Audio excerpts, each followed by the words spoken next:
There's a pretty one, Ulysses.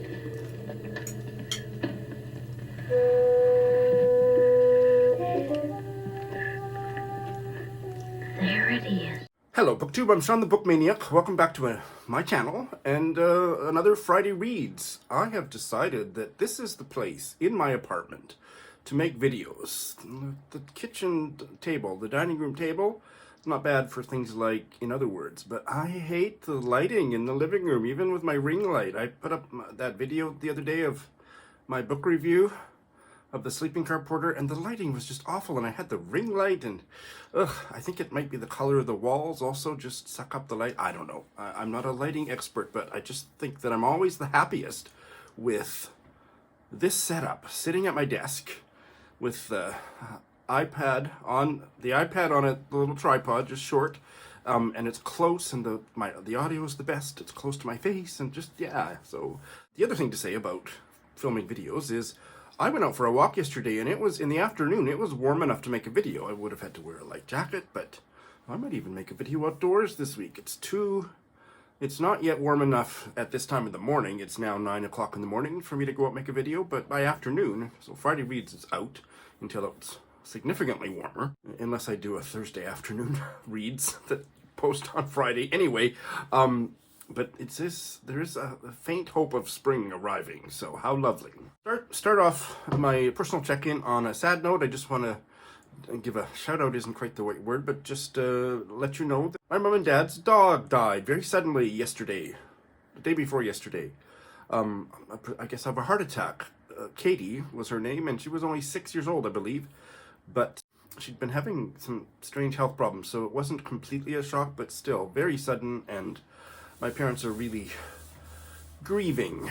So you know that I'm not a pet person, but I have feelings, and I certainly had feelings for Katie. She was a lovely, beautiful dog. I'll put some pictures up here.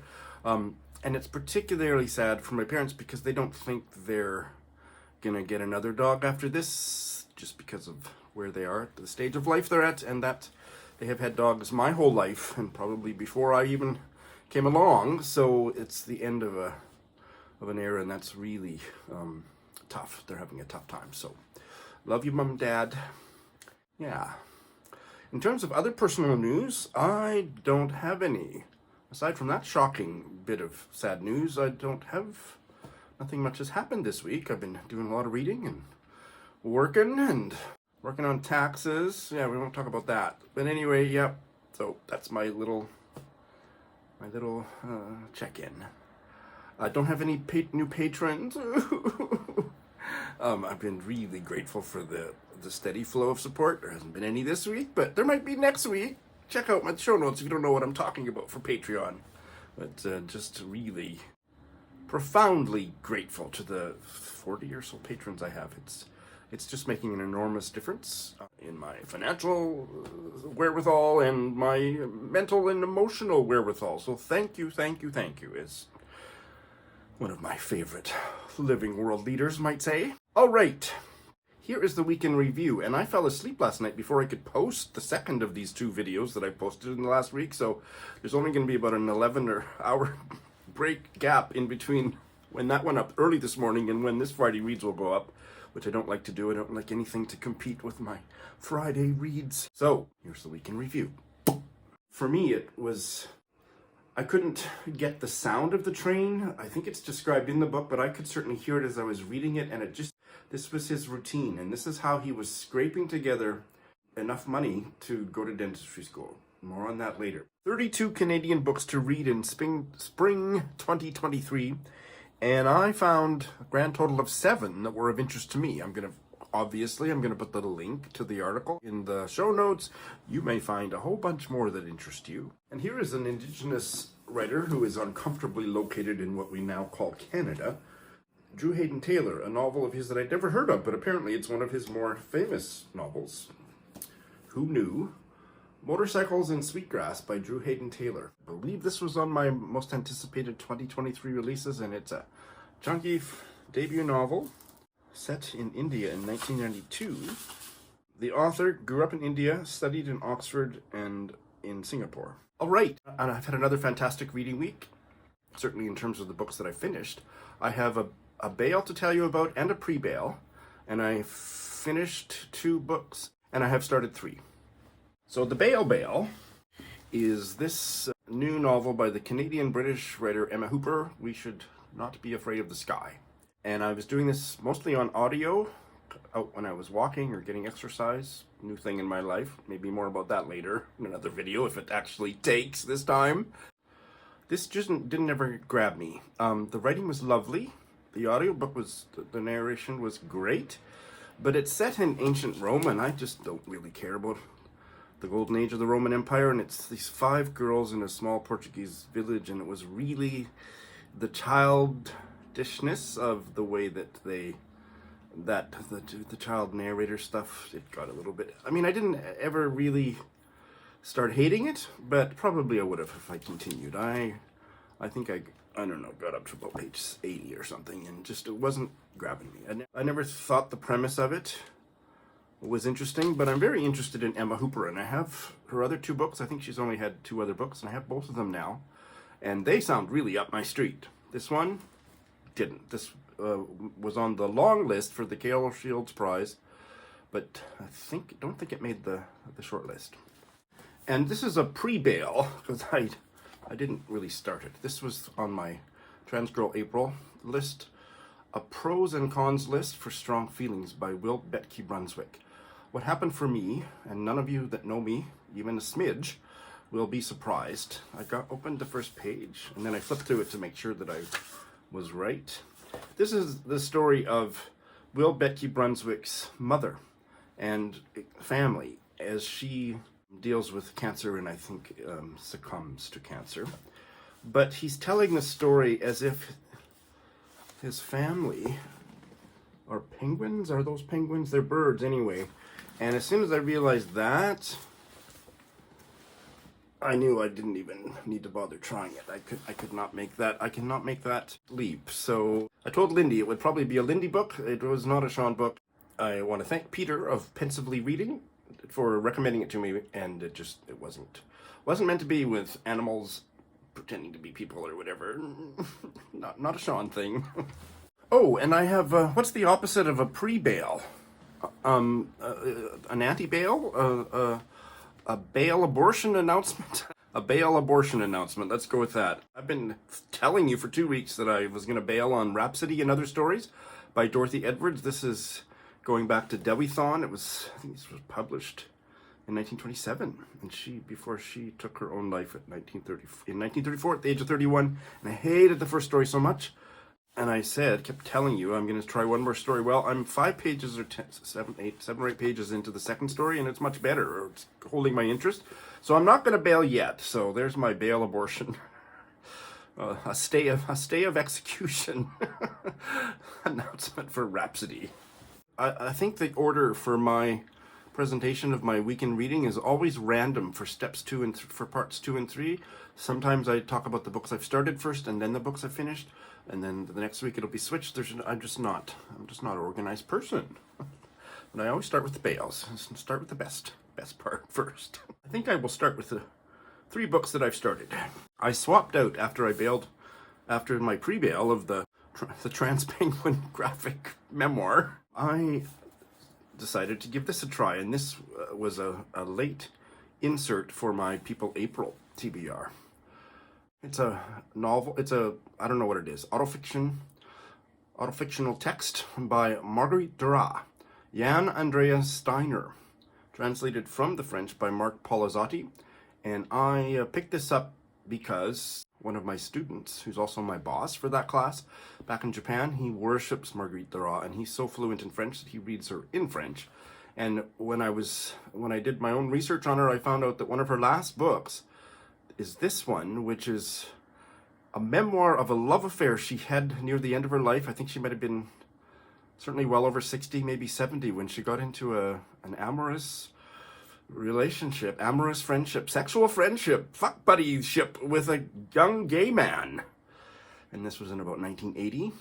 And this is her book memorializing that. And what's making it weird, and what ultimately may not work for me, and apparently hasn't worked for some readers, is that that is interwoven with and a primary topic of the discussion between Marguerite and Yann in this text is about a novel that she has almost given up on ever writing, about a woman named Theodora Katz, who she thinks might have been Jewish.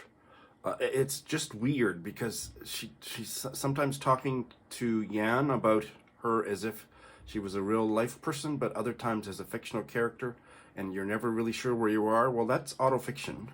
So it's interesting. I'm not sure it's ultimately going to work for me. It's short. I'm not going to bail, I don't think, but because no, it's really quite interesting. And what is a gay man doing sleeping with a 70-year-old woman? Anyway, that's interesting too. And he's really depressed, and she's nurturing him, but mostly they're talking about Theodora Katz, who dressed all in white, stood at a train station where the trains were going to Auschwitz during the war, and she was waiting for the train to take her out of Germany. But she was a British Jewish, maybe Jewish woman. Yeah, it's really weird, and so far, intriguing me. I haven't read anything else by Marguerite Duras, and maybe this was not the place to start. If I don't end up liking this, I will try some of her best-known books. What is it? The Lover or something? Yeah, The Lover is Hirosh. Oh, and she was also a screenplay writer. Hiroshima Mon Amour, 1984. Her novel The Lover won the Prix Goncourt. We'll see. This one is a huge hit right from the get-go. This is an Australian novel, Friends in Dark Shapes by Kavita, Bedford. I hate when they do that, so I'm going to put it down. Here's the cover gift.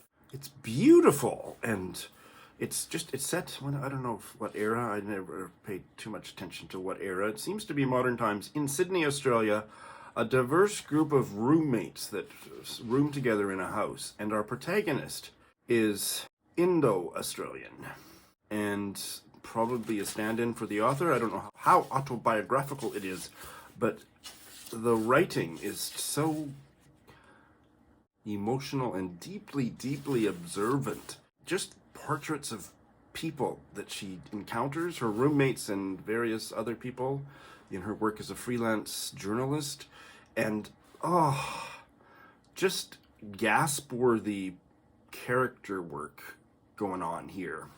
And also just a really open, loving vision of human relationships. It's friendships.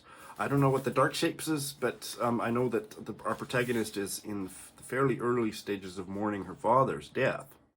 In the chapter that I just read this morning, she went out on assignment with a freelance photographer to interview a Syrian-Australian woman who has a clothes shop that has fashionable, sexy wear for Muslim women. And the portrait in this novel that Bedford paints of that fascinating young Syrian woman trying to marry how important her Islamic faith is with wanting to dress sexily. That was just, the character just, like I say, jumped off the page. But also the freelance photographer, he wasn't making enough money from freelance photography to make a living, so he also worked nights at a, what do you call it, an assisted living center for disabled people. And he had a disabled brother, and he didn't know how much longer he could stay working because he brought that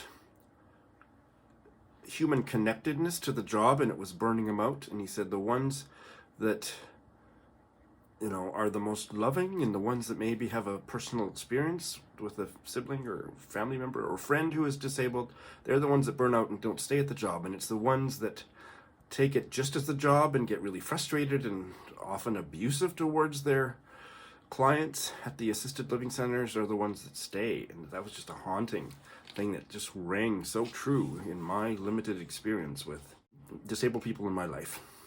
And then he just made this incredible observation. I maybe it's not that incredible, but it just hit me right where I live at the right moment, where he talked about his favorite client, and they would go out to the park and feed the pigeons. And this man, this disabled man, was just had such joy when the pigeons would he'd throw little pieces of his waffle ice cream cone, the cone itself out, and the pigeons would, I think they were pigeons, they were birds anyway, would flock to it, and it just filled him with joy, and his laugh.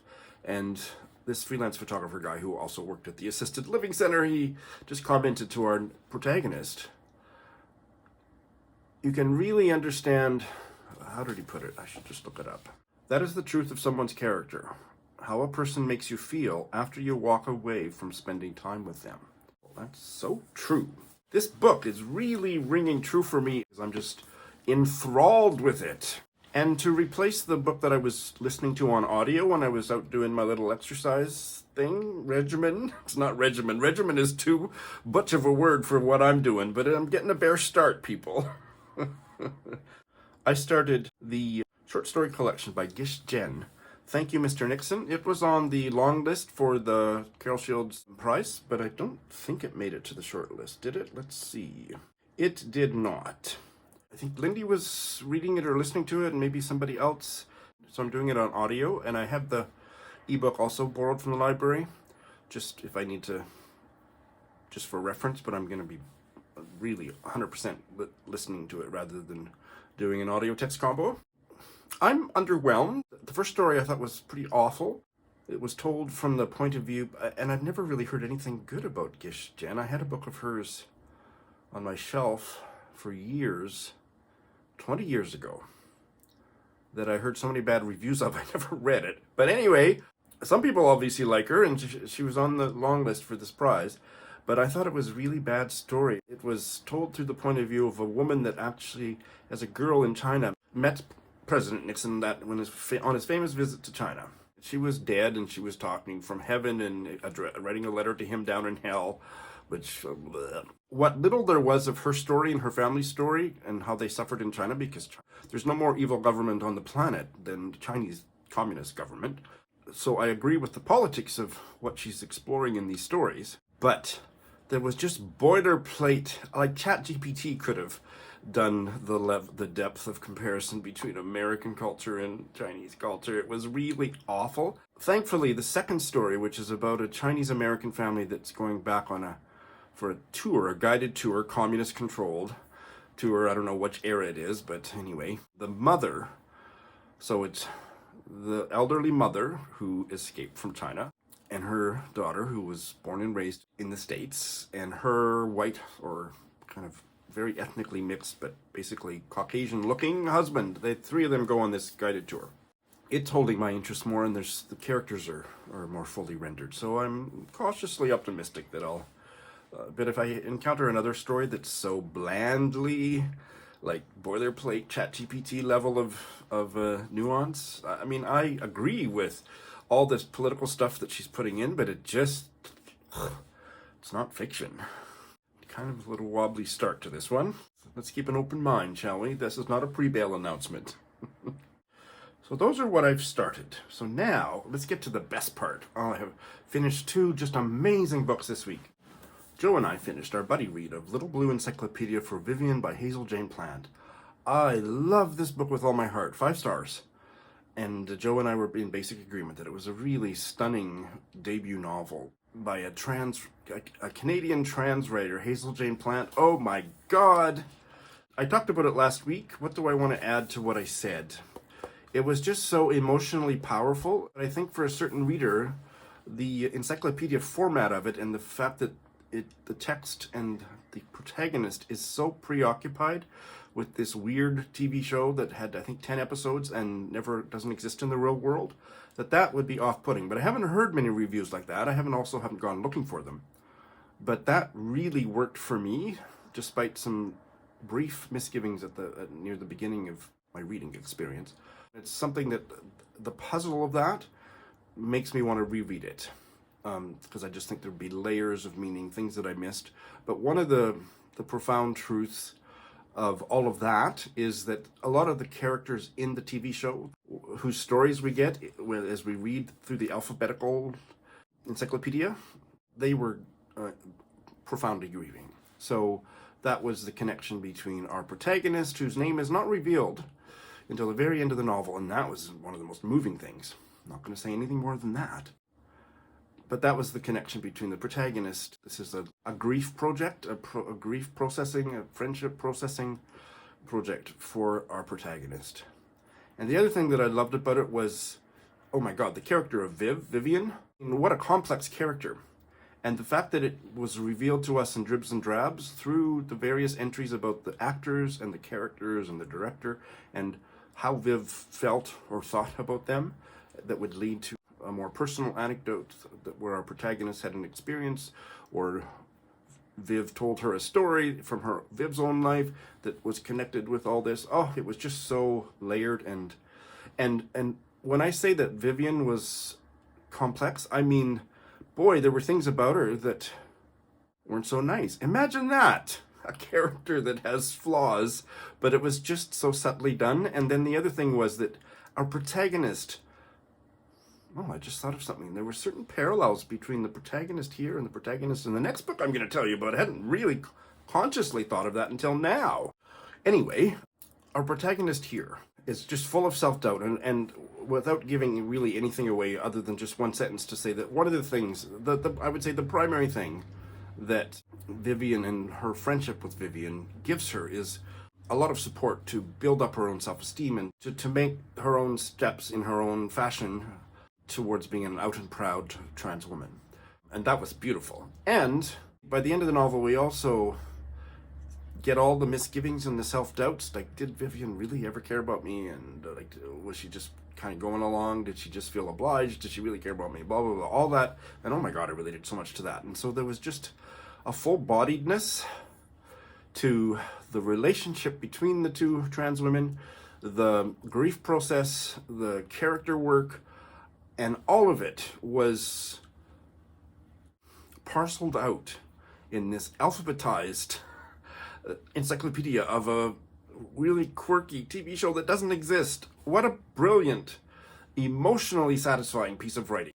You must try it. I don't think I can wait until Trans Girl April 2024 to get to the new Hazel Jane Plante novel, which has just come out and is the group read this year. I think I'm gonna pester Joe that let's buddy read it sooner than next April, can we?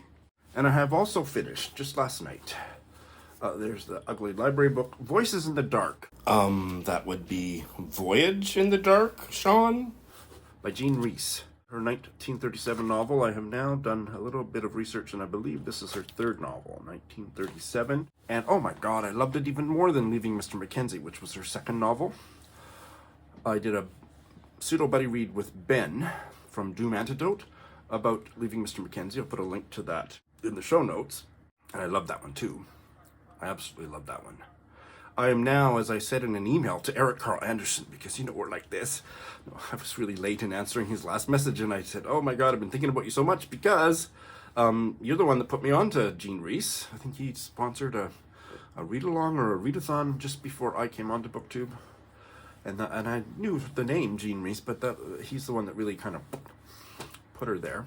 I'm now starting to edge up to obsession level of curiosity about her and love for her writing. Oh my God.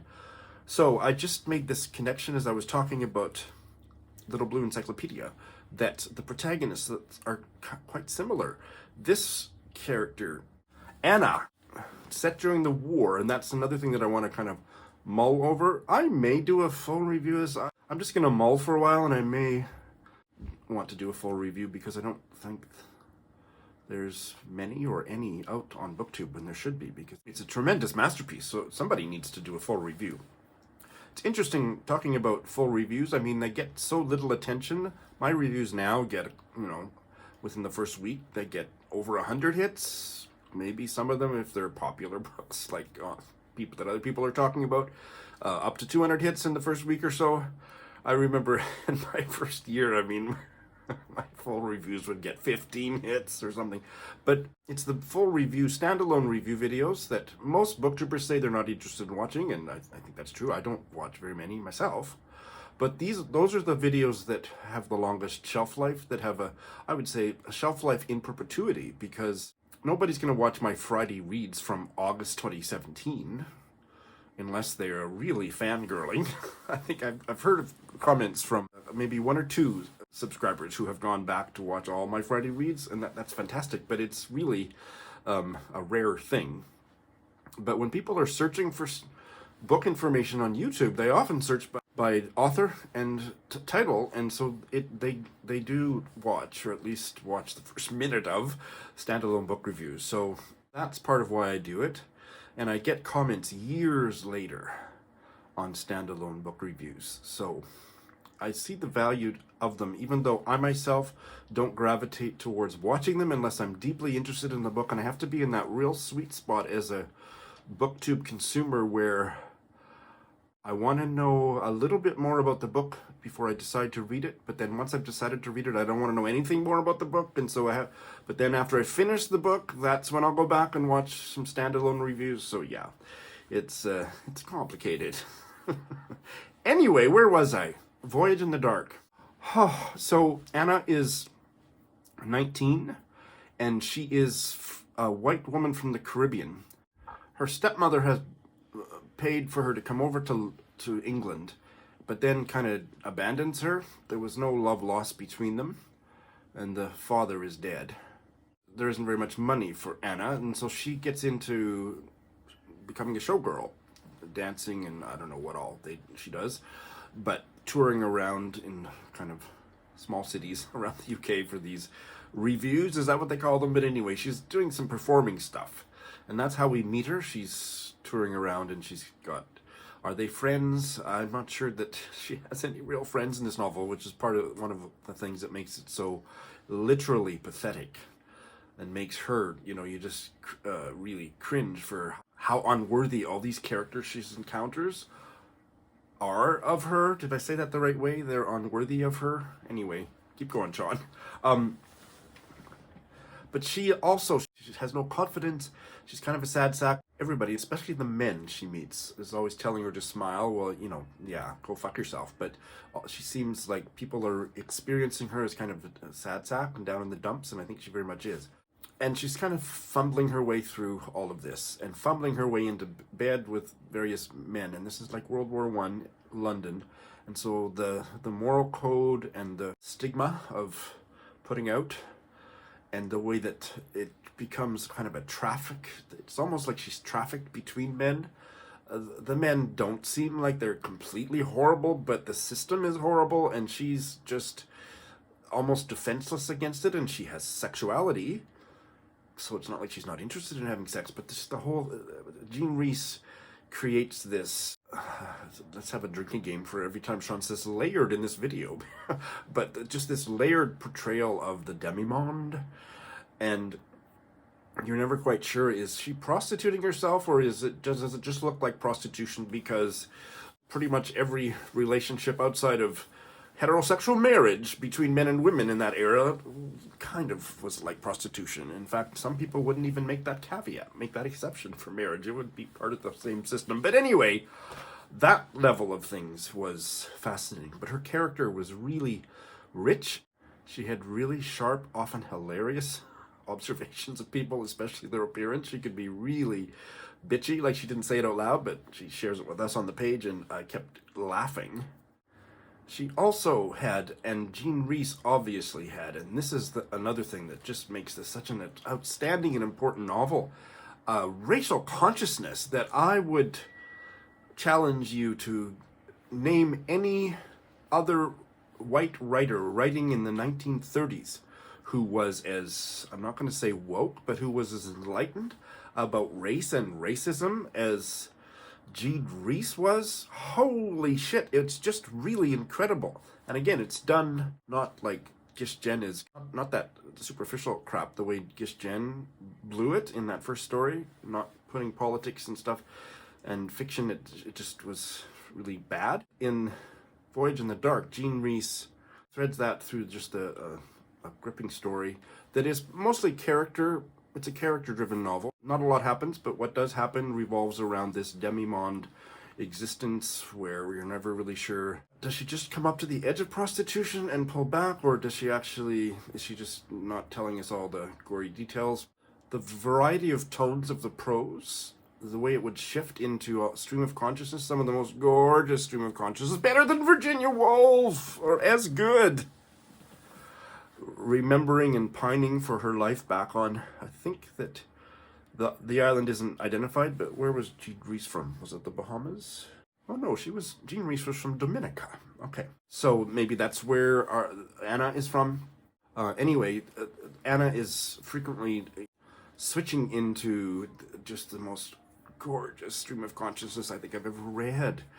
The last thing I'll say is she's also reading, or there's various references to art and literature, but especially the literature that establish a whole web of intertexts that I want to explore. Like Anna is an anagram of Nana, which was a French novel by Émile Zola that's about a woman who has a life in France in the 19th century that's a lot of parallels to what Anna does. And early in the novel, Anna is reading Nana. There's that whole layer of the novel that I just loved. Oh, I cannot say enough. You're going to have to indulge me as I indulge my obsession with Jean Rhys. I think I'm moving on fairly shortly to the collected short story, so stay tuned for that. But that was wonderful. A peak reading experience, actually. All right, so considering what I finished and what I started last week, I'm not going to take on too much this week, but no, Sean, just shut up. You're going to start 3. I'm starting these 3 books. 2 of them are buddy reads. My dear friend Leah in Calgary, my royal family girlfriend, buddy reader, and I are going to start reading this one. Let's have another drink. I've talked about it. This was on my TBR for People April, and I can't wait to get to it. And the other one that I don't think I've talked about it on this channel is a gay novel from India, translated, Cobalt Blue, by Sachin Kundalkar, translated from which language? Translated from the Marathi by Jerry Pinto. And the protagonist is gay, that's all I know. I don't need to know anymore. And it was, I'm pretty sure, it was Joe who suggested this one. And this is actually for the channel Sant Reads. Mitri is hosts every year, at least for the last few years, Lit with Indian Lit, which is a readathon for Indian literature that's been translated into English. So this one, Joe and I are reading for that. There will be a link to the readathon announcement video over on Sant Reads, Mitri's channel. And she is just so effervescent. Glad to be participating, at least in a small way. And finally, this is a late addition to my People April that I just can't not start. It's short, but I don't know how dense of a read it's going to be. This is a work of autofiction by a German writer, Sandra Hoffmann. It's called Paula, translated from the German by Katie Derbyshire, and a publication of V&Q Books, who they specialize in German literature in English translation. They published The Peacock, which I loved last year. This is kind of a memoir, autofictional text about the author's grandmother, who is dead at the time of the creation of the text, was an elusive in life, and the thing that Sandra Hoffmann wants to explore the most is that her grandmother was very religious. She was a Swabian Catholic, and when she got pregnant in 1946, she refused to reveal who the father was in 1946. So that is immediately gripping to me. I read the first paragraph, or maybe the first page, to my patrons, because all my book hauls are on Patreon now, if you didn't know, and was immediately hooked, so I have to make another late addition to my People April TBR. Woo! All right, there you go. Happy reading to one and all. Thanks for watching.